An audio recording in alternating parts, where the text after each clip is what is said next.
Check me out. Here's my Yamaha XSR700 2019. Got this bike back in 2021, so 2 years old at the time. Previous owner only had about 1,500 miles on it, I think. So got a pretty good deal on it. Made quite a few different mods on here. So 3 years. Been a rider for about 3 years now, 3.5 years. Major upgrades have been.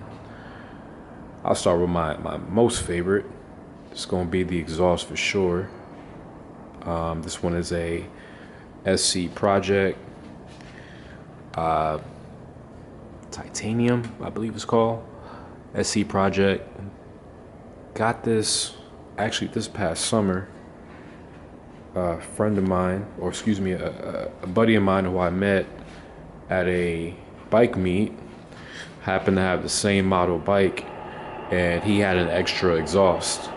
So shopped up with him for a bit. He says, hey, bought this exhaust a couple years ago, didn't install it, and sold it to me for a pretty good price actually. So all things considered, man, very satisfied with the exhaust. Sounds good. Compared to the actual stock exhaust, way better sound. An issue I had with the stock exhaust is that it is not loud at all. So you kind of, if you're a rider for sure, being heard is never a bad thing. I mean, you're already on this two-wheel death trap. You might as well protect yourself as much as possible. So one good way is to just be heard at all times. So very satisfied with that exhaust. Probably my second favorite upgrade would be I think it's called Koso or Caso Thunderbolt headlight. Got some inspiration from another YouTuber. Actually, a couple YouTubers had them. One was Jack Moto. I'll probably throw his link up in the description. He had a Koso Thunderbolt headlight, and dude, that shit's so fucking clean. The original, the bucket was really large, so it probably extended out here, the entire bucket, and it was pretty bulky, I'd say. So the new unit is just one flush unit enclosed. So I don't know if you can see, there I am gripping it. Excuse my hands, they're pretty ashy, but this is the entire unit right here. I had to do some makeshift brackets to make it fit. But overall, man, really satisfied with the actual headlight itself. The indicators are not stock. These are from TST Industries. I think I kind of jacked this entire headlight unit or headlight setup from Jack Moto. I think he has something similar as well. But these headlights, man, pretty headlights, excuse me. Blinkers are pretty good. Got these from TST Industries. The brackets, not stock.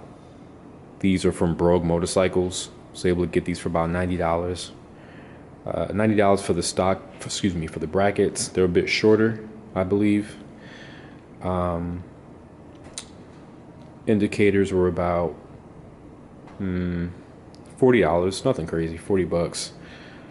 Brackets, $80 for the pair.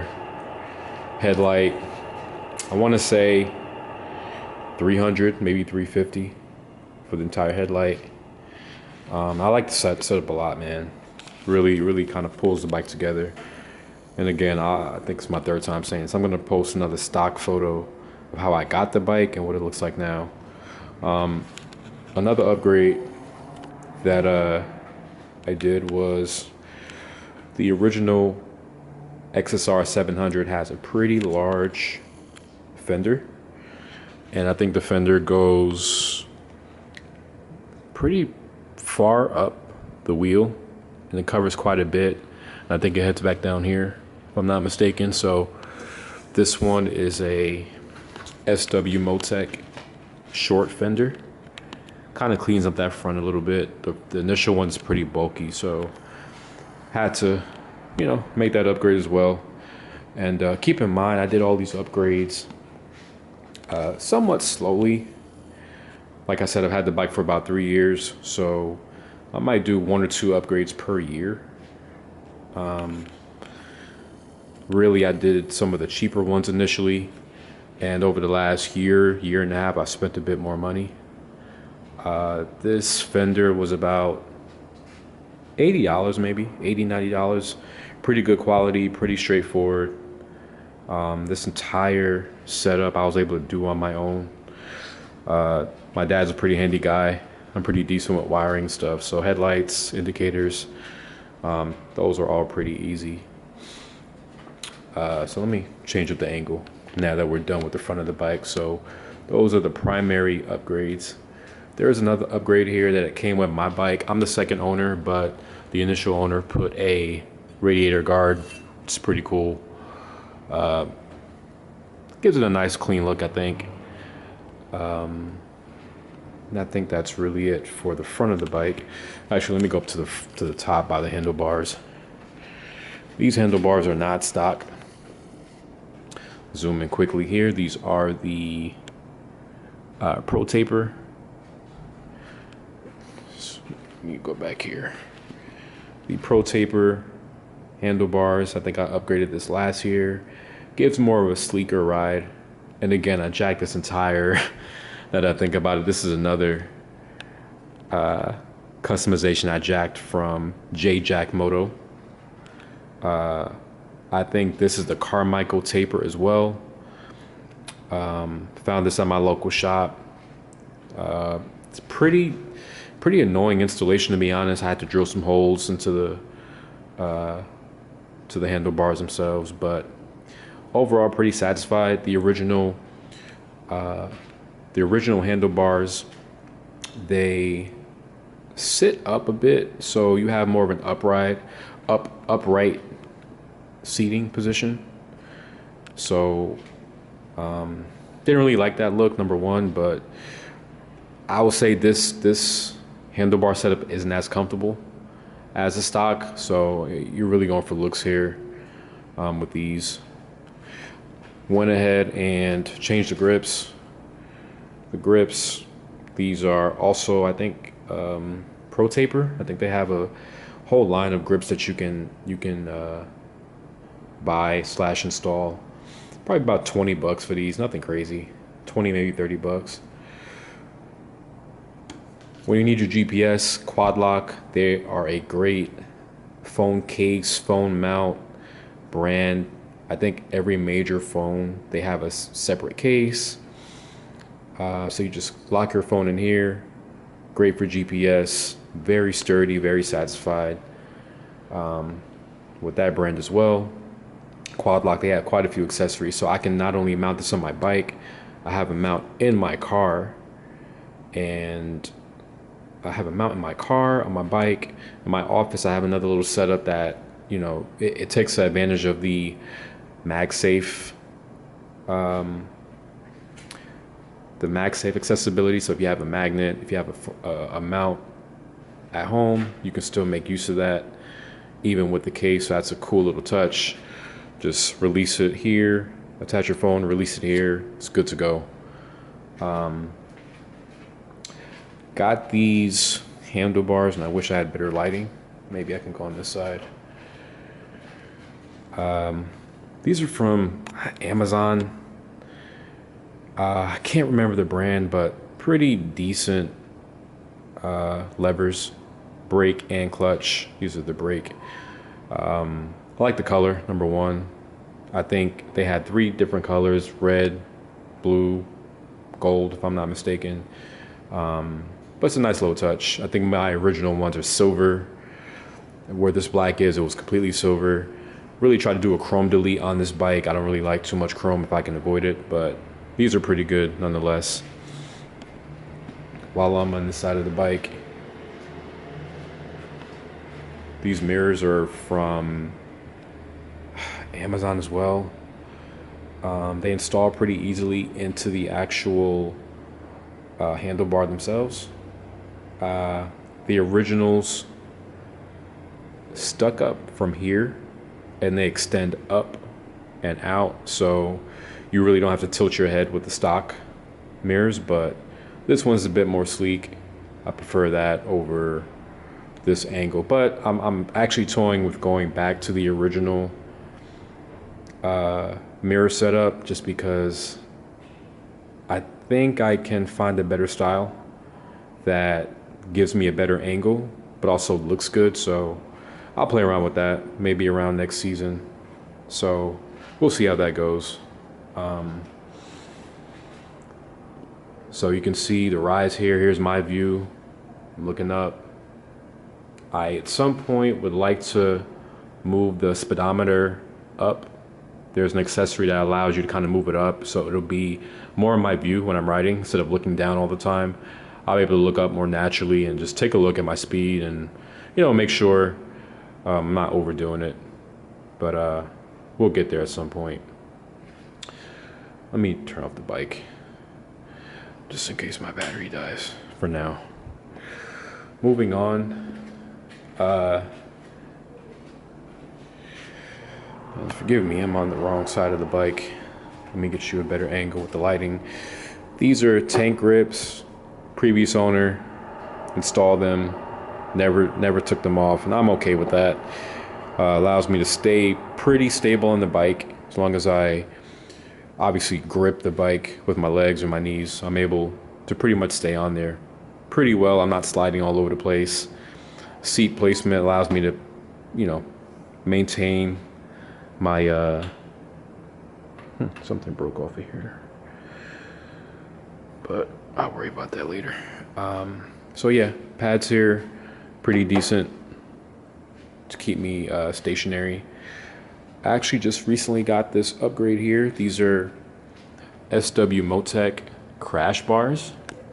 They're intentionally here as advertised. They're crash bars just in case your engine is a bit more protected if you were to ever go down. This will protect both sides. I have obviously another set on the other side. What I did actually is install these maybe 2 weeks ago, and they actually have a decent function where you can attach a bag, a dry bag. I think it's a 10-liter dry bag to the side, so I was able to tie that up, go camping with some buddies of mine. So it kind of has a dual purpose, so I can store one bag on this side, obviously go on the other side, store another bag, and it was a pretty good storage for what I needed. And maybe I'll show a setup of how I pack for camping. It's pretty good setup actually. Pretty expensive, but it did everything that I needed. So really satisfied with these crash bars. Never have gone down, thank God. Not only did I just get them, so they're clearly no blemishes on them, but even before these I've never gone down, so thankful for that. But SW Motec, pretty good brand. Have a couple things from their site, from luggage to protection. The fender is also SW Motec, so it's a pretty good touch. Here's the other side with the other set, so that's a good look. Moving along through the bike. This is a stock seat. I also have a second style double seat from Yamaha. Thought it would be more comfortable. It's more of a flat seat, but this one is the original that came with it, so decided to stick with it. Thinking about getting rid of that double seat just because it's not as comfortable, number one. I don't like the look. I thought I would like the look as opposed to this, but this one seems pretty good, or I prefer it more than the other one, so going with that. These are the straps for my luggage. I have a Kriega set that I'll also show with my camping set. Basically, I'm able to tie these straps, have one main piece of luggage on the back, and then connect two others, one on each side. And so these straps just kind of hold it to the seat. Should probably remove it. I don't like it. Looks so messy when I'm, you know, not traveling or not camping. So for now it's there just as a placeholder. Got a radiator guard here, nothing crazy. So nice little touch there. Some of these accessories are like $10, $20, so I figured why the hell not. There's another one on this side, pretty minor, but there's another little change here that allows a bit more protection, I guess, just to make it look a little bit different. But nothing major there, so that's about it. Just wrapping up, coming to the end of the bike. My first actual change was the tail tidy. The original had a placement where effectively there was a fender, it came out, it came down and protected the rear tire from dirt, so the dirt wouldn't hit the back of your wouldn't hit your back altogether. This toe tidy, however, everything is kind of wrapped up in there under the seat, as you saw earlier. And I'll turn it on again. This is the brake light here in the middle, indicator left side, right side. Visibility is pretty good actually compared to what my initial thoughts were. I was a little bit nervous about how it would look, but came out pretty good overall. And like I said, there's my exhaust. That's one of the more expensive things. This one cost me about $1,000. I think actually around $900, if I'm not mistaken, about $900. Which is why it took me 3 years to actually buy one. It was so expensive, but I would say it's pretty worth it. So exhaust about $900. The tail tidy was about $175 if I'm not mistaken, maybe $150, $175. So all in, man, I've spent definitely over $1,500, maybe close to $2,000 in upgrades. The original bike cost me about $7,500 if I'm not mistaken, maybe $8,000 after taxes. Bought it outright back in 2021, but over the last couple years, last 3 years rather, slowly poured in about $2,000 into the bike. So that's where we are for now. I'll show you the tail light just so you have a better idea of how that looks. Maybe I don't even need to start the bike, to be honest.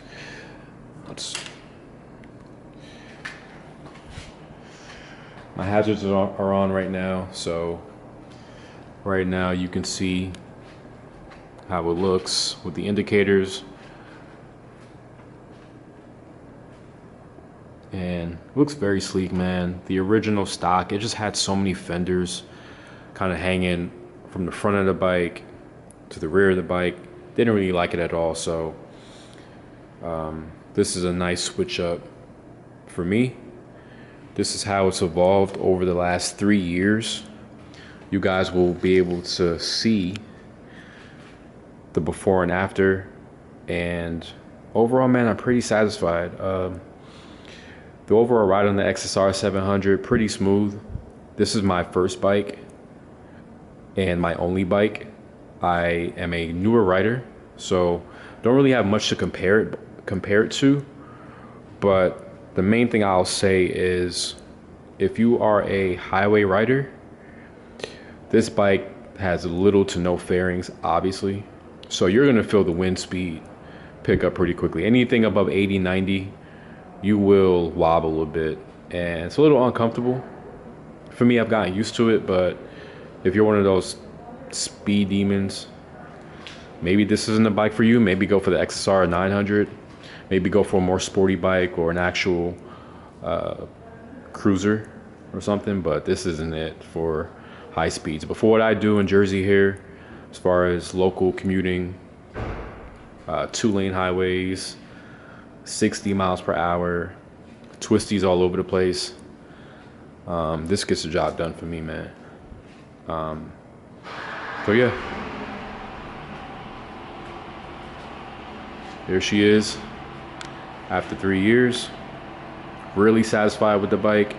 I recommend it. It is a great first time owner. If you've never ridden a bike, I never rode a bike before this, besides maybe a 300 at my motorcycle class, but jumped on the 700 right away.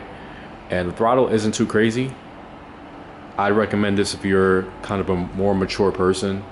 You respect the road, you respect other drivers. More importantly, you're super humble, because this shit is no joke. But yeah, that's how she is, man. I hope to do some more videos. Maybe not on the bike, describing the bike necessarily, but just, you know, going over motorcycle things. But I figured I'd share. It's great for me to document it and just see the growth of the bike, see how much work I put into it. Me and my dad, we did a lot over the last couple years, couple summers, and really proud of where it's what it's evolved to. So yeah, here it is, 2021 Yamaha XSR700. Hope to make more videos in the future. So talk to you guys later. Peace.